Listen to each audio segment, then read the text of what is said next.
Un misil iraní acaba de impactar en Dimona, el corazón del programa nuclear israelí, y el mundo apenas parpadeó. Soy George Will, columnista y comentarista político. Durante décadas he examinado el experimento estadounidense a través de la lente del liberalismo clásico y la prudencia constitucional. Siempre he sostenido que la salud de nuestra república depende de una comprensión lúcida de la historia, los límites del gobierno y los principios perdurables que sostienen una sociedad libre. Hoy quiero explicarles cómo llegamos a esta coyuntura actual y qué debemos hacer para restaurar la sobriedad y el rigor intelectual necesarios en nuestra vida pública. Si este análisis te parece valioso, te invito a suscribirte a nuestro canal de YouTube ahora mismo. Activa la campanita de notificaciones para que no te pierdas ninguna transmisión. Dinos desde qué ciudad o país nos estás siguiendo, deja tu comentario abajo y si este contenido te parece importante, compártelo con quien creas que necesita escucharlo. Cada like, cada compartido, cada suscripción nos ayuda a continuar este trabajo de análisis riguroso y sin concesiones. Un misil iraní impactó directamente en la ciudad de Dimona. Para quienes no ubiquen ese nombre en el mapa geopolítico, Dimona es donde Israel tiene su principal reactor nuclear. Es también donde Israel ha operado en silencio y durante décadas su programa secreto de enriquecimiento de uranio. Los servicios de emergencia israelíes ya reportan al menos 47 heridos, cifra confirmada por la primera ministra israelí hace apenas unas horas. Las imágenes que circulan en redes sociales muestran una devastación brutal. Edificios de diversos tipos colapsados, varios incendios activos en la zona. Dimona, lo repito para quienes no lo tengan presente, es el centro del programa nuclear no declarado de Israel. Un programa que, según todas las fuentes abiertas disponibles, según documentos desclasificados de inteligencia estadounidense e incluso según informes del Organismo Internacional de Energía Atómica, lleva décadas produciendo uranio enriquecido para fabricar armas nucleares. Y nadie los detiene.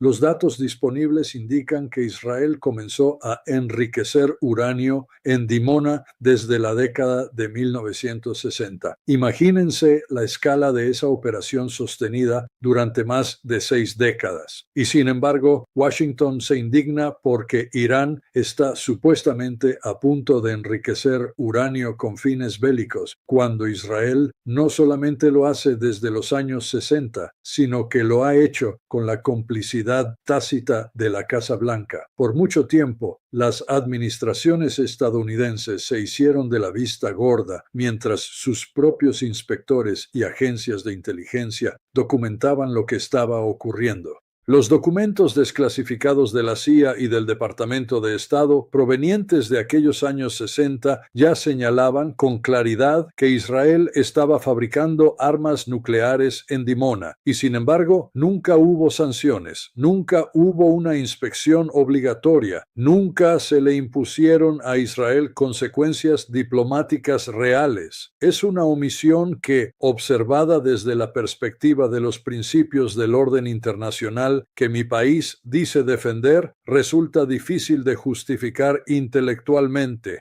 Comparen eso con lo que le ha ocurrido a Irán. Irán ha sido sometido a décadas de sanciones devastadoras, inspecciones intrusivas, bombardeos a sus instalaciones, todo ello por un programa nuclear que hasta antes de los más recientes acuerdos internacionales ni siquiera había producido material en cantidades industriales visibles. Mientras tanto, Israel construyó, sin interferencia alguna, un arsenal nuclear estimado entre 80 y hasta 400 ojivas nucleares. 400 ojivas. Según mis propias estimaciones, informadas por décadas de observación de esta asimetría, Israel probablemente posea más ojivas nucleares que China. sin que ningún organismo internacional le haya exigido un ápice de transparencia ni rendición de cuentas. Esa es la doble vara y es parte fundamental del contexto que estamos viendo desarrollarse hoy ante nuestros ojos. El ataque que acaba de ejecutar Irán, precisamente por eso adquiere una dimensión distinta. Irán lo anunció a través de su televisión estatal como una represalia directa por lo que ocurrió hace apenas unas horas en la planta de Natanz. Natanz no es para Irán lo que Dimona es para Israel. Y aquí vale la pena ser preciso, porque la precisión importa en el análisis geopolítico serio. Irán no estaba enriqueciendo uranio con fines militares. Irán no estaba, según mi propia lectura de la evidencia disponible, cerca de fabricar armas nucleares.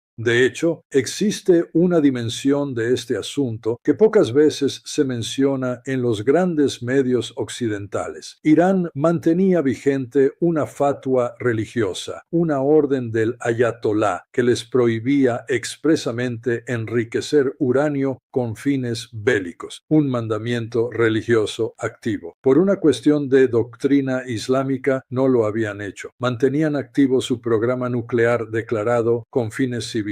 Y todo el análisis serio apuntaba a que faltaba mucho tiempo para que pudiera trascender a un grado militar. Pero el sábado pasado, ese complejo fue golpeado nuevamente. Israel no confirmó su participación, como es su costumbre operativa. Sin embargo, el propio jefe del Estado Mayor israelí había lanzado advertencias en las semanas previas indicando que cualquier ataque contra sus instalaciones sería respondido con una escalada sin precedentes. Pues bien, aquí está la respuesta iraní y ya la estamos viendo.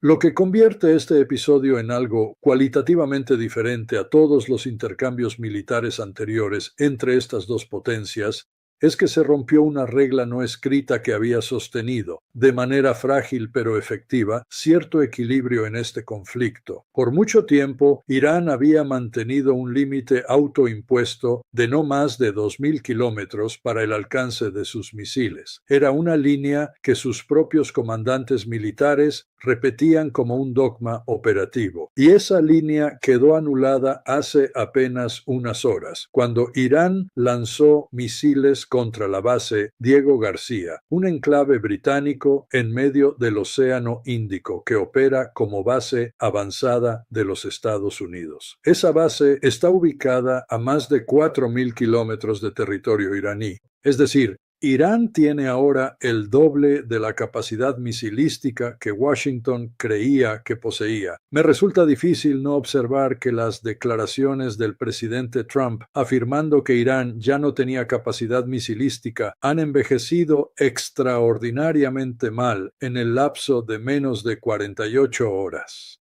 Ayer por la noche bombardearon Diego García con misiles de un rango aproximado de 4.000 kilómetros.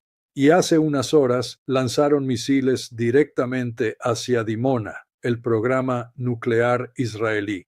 Lo que tenemos aquí es una demostración empírica de que Irán sigue teniendo capacidad misilística y que esa capacidad es muy superior a lo que Estados Unidos estimaba, precisamente porque no se conocía que tuvieran la tecnología para atacar a casi 4.000 kilómetros de distancia. Los ingenieros iraníes, según lo que se sabe, redujeron la carga explosiva de sus misiles balísticos para poder incrementar su alcance. A esto hay que sumarle una transferencia de tecnología militar que, según todos los indicios disponibles, proviene de Rusia o de China, quienes estarían ayudando a Irán a desarrollar su programa misilístico con mayor rango de alcance. Y ese mensaje que están enviando con este ataque es inequívoco. No hay punto en el mapa que esté fuera de su alcance, y las líneas rojas que definían el tablero geopolítico ya no existen desde el momento en que Israel las cruzó primero.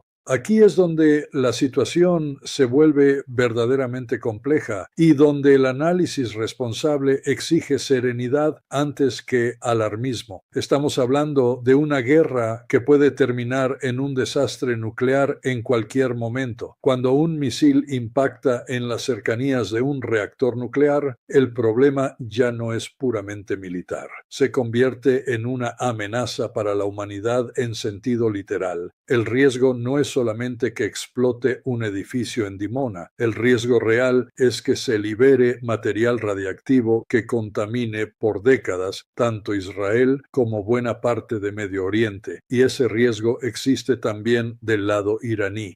El Organismo Internacional de Energía Atómica emitió un comunicado pidiendo contención y desescalada. Pero ese organismo, y esto es una realidad que hay que decir sin eufemismos, no tiene ninguna capacidad de imponer zonas de exclusión sobre instalaciones nucleares en zonas de guerra. Sus comunicados son llamados al orden que nadie está obligado a obedecer. Y eso es exactamente lo que estamos viendo ahora. Reactores y plantas de enriquecimiento que siguen operando o que han sido dañadas mientras los combates continúan a su alrededor. Según los últimos informes disponibles, hay cerca de 480 kilogramos de uranio altamente enriquecido almacenado en instalaciones iraníes que han sido bombardeadas en los últimos meses. Nadie puede garantizar con certeza en qué estado quedó ese material. El uranio enriquecido por sí solo no significa que se vaya a construir un arma nuclear de inmediato. Se necesita un grado de pureza muy específico para alcanzar ese umbral. Pero el hecho de que ese material exista en instalaciones que han sido atacadas constituye per se un riesgo de contaminación que trasciende las fronteras del conflicto.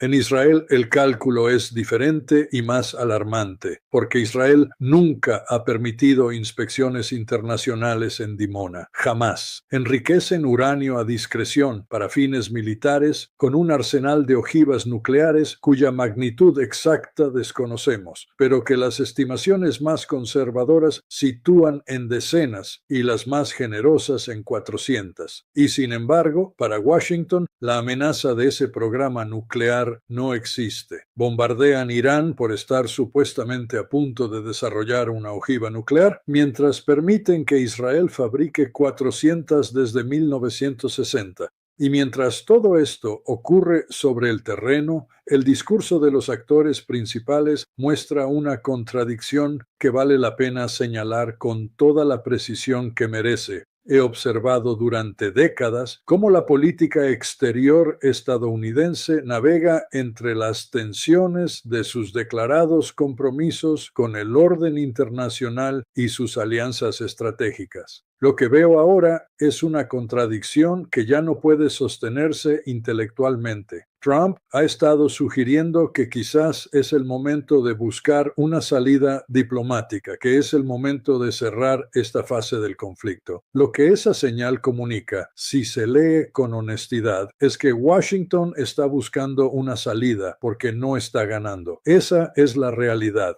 Y al mismo tiempo, el ministro de Defensa israelí y el jefe del Estado Mayor hablan abiertamente de una escalada decisiva para esta misma semana. Es decir, Estados Unidos quiere tregua, Israel quiere sangre e Irán quiere venganza. Y la propia radiodifusora israelí reportó que hay coordinación con Washington para intensificar las operaciones militares de forma conjunta contra Irán. Mientras la Casa Blanca filtra la posibilidad de un nuevo acuerdo, los mandos militares estadounidenses en la región dicen que se están preparando para hacer más daño. La razón por la que Irán simplemente no cree en una tregua es esta. Si Estados Unidos dice que quiere hablar e Israel dice que quiere escalar, ¿a quién se debe escuchar? El desacuerdo interno entre Washington y Tel Aviv es evidente. Y en esa relación he observado a lo largo de los años que el que manda no siempre es el que tiene más poder material. Hay otro actor que no puedo dejar de mencionar porque está operando en paralelo con plena autonomía. Hezbollah reclamó la responsabilidad por un ataque contra un edificio residencial en la ciudad de Malot Tarshiha, al norte de Israel. Eso confirma que la operación no fue unidireccional, que no vino solamente desde Irán. Se activó una red de fuego coordinada desde distintos puntos, y esto transforma el escenario en algo mucho más parecido a una guerra de múltiples actores. Israel, en estos momentos, enfrenta la perspectiva de ser rodeado por fuerzas que actúan con distintos grados de coordinación, pero con objetivos convergentes. Cada uno tiene sus propios intereses y sus propios umbrales de respuesta. Ya lo vimos con las milicias chiitas en Irak. Washington pactó una tregua de 5 días con algunas de ellas para que no atacaran sus bases. Pero otra facción chiita salió y atacó de todas formas una embajada estadounidense en Bagdad. Eso significa que no existe una sincronía que permita llegar a un acuerdo que pacifique este conflicto. Se abrieron las puertas del infierno, y en Medio Oriente esas puertas no son fáciles de cerrar. Las consecuencias de todo esto no van a quedarse en Medio Oriente. Irán ya había anunciado que tenía capacidad para cerrar de facto el estrecho de Hormuz, y lo hizo. Ahora están en posición de cerrar el Mar Rojo también, y hay cosas que Irán no había anunciado y que puede hacer. No nos había dicho que tenía la capacidad de atacar a 4.000 kilómetros de distancia, y hace unas horas lo demostró. Con ataques a instalaciones nucleares, el riesgo ya no es solamente el de cerrar el estrecho de Hormuz ni la escalada de los precios del petróleo, ya es un problema nuclear. Y esto, en mi criterio, está fuera de control. Si 2 estados pueden bombardearse mutuamente sus reactores nucleares sin que haya consecuencias reales y sin que nadie los frene, el mensaje para todos los demás países que tienen programas nucleares o ambiciones nucleares es devastadoramente claro. El país que no tenga armas nucleares debe aprender la lección que este conflicto enseña. Sin armas nucleares, nadie te respeta. La única razón por la que Corea del Norte es tratada con cautela por Washington, mientras que Irán es bombardeado, es que Corea del Norte tiene armas nucleares. La única razón por la que un presidente de los Estados Unidos puede actuar con osadía frente a Venezuela, pero no toca con el pétalo de una rosa a Kim Jong-un, es precisamente esa, las armas nucleares. Y eso, observado desde la perspectiva de alguien que ha pasado décadas estudiando la política exterior de mi país y los principios que la deberían guiar, es un pésimo mensaje para la política de no proliferación nuclear. Sumemos a eso que uno de esos 2 estados, Israel, construyó su arsenal nuclear con la complicidad de Estados Unidos, mientras el otro ha sido sancionado, bombardeado, inspeccionado y castigado porque dicen que es malo fabricar ojivas nucleares. Pero Israel hace 400 y nadie le dice nada, al contrario, lo protegen. El mensaje es crudo, pero es real. El derecho a poseer armas nucleares no se define por tratados internacionales, se define por a qué lado de la historia estás. Si eres aliado de Estados Unidos, fabrica las que quieras y en la cantidad que desees. Si eres enemigo de Estados Unidos, ni siquiera una planta nuclear de uso civil vas a poder tener. Ese es el doble rasero, y no es una opinión ideológica, es una descripción empírica de la conducta de mi país durante más de 6 décadas. El alcalde de la ciudad anunció que las escuelas no van a abrir en los próximos días, porque la emergencia sigue activa y los servicios de emergencia continúan trabajando en los puntos de impacto. Eso significa que la población israelí está pagando el costo directo de esta nueva etapa, y también lo está pagando la población iraní, civiles que no tienen nada que ver con las decisiones de sus gobiernos, atrapados en un conflicto que sus líderes han elegido escalar. Hace 5 años, cualquier ataque a una instalación nuclear habría convocado de emergencia al Consejo de Seguridad de las Naciones Unidas. Hoy no pasa nada, ni siquiera cobertura mediática seria, uno que otro comunicado que, en esencia, dice: bájenle un poco, no sean así, dejen de atacarse. Pero nadie nos dice en qué va a terminar esto, porque hemos perdido incluso la capacidad de asombro institucional.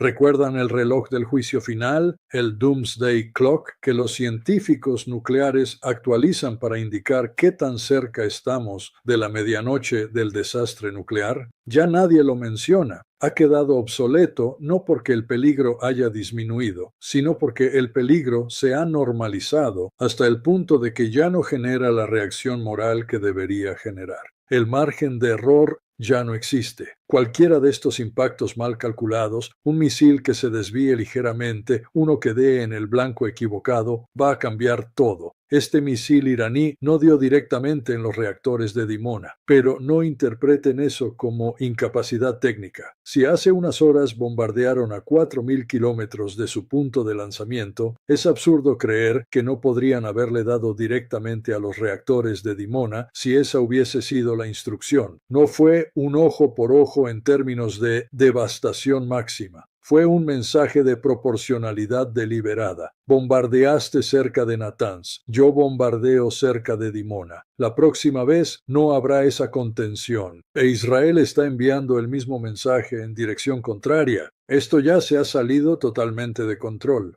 Y lo digo con la sobriedad que exige el análisis serio, no con el alarmismo fácil.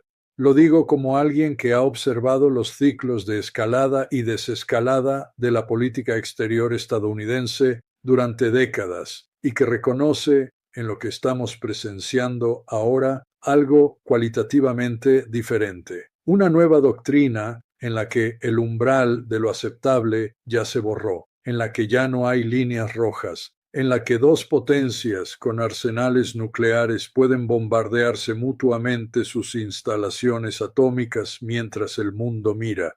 La sobriedad intelectual que siempre he defendido en el análisis político exige reconocer esto sin adornos. Estamos en un momento peligroso. El sistema de no proliferación nuclear está roto. El Consejo de Seguridad de la ONU es funcionalmente irrelevante en este conflicto. Y la política exterior de mi país lleva décadas sembrando las condiciones estructurales de lo que hoy estamos viendo. No por maldad abstracta, sino por las consecuencias inevitables de aplicar un doble estándar durante 60 años y esperar que nadie lo note, ni lo recuerde, ni saque las conclusiones que la lógica impone. Que Dios nos asista en encontrar la prudencia que este momento requiere, porque lo que está en juego no es solamente el destino de Medio Oriente, es la arquitectura entera del orden nuclear internacional que la humanidad construyó a un costo inmenso después de Hiroshima y Nagasaki.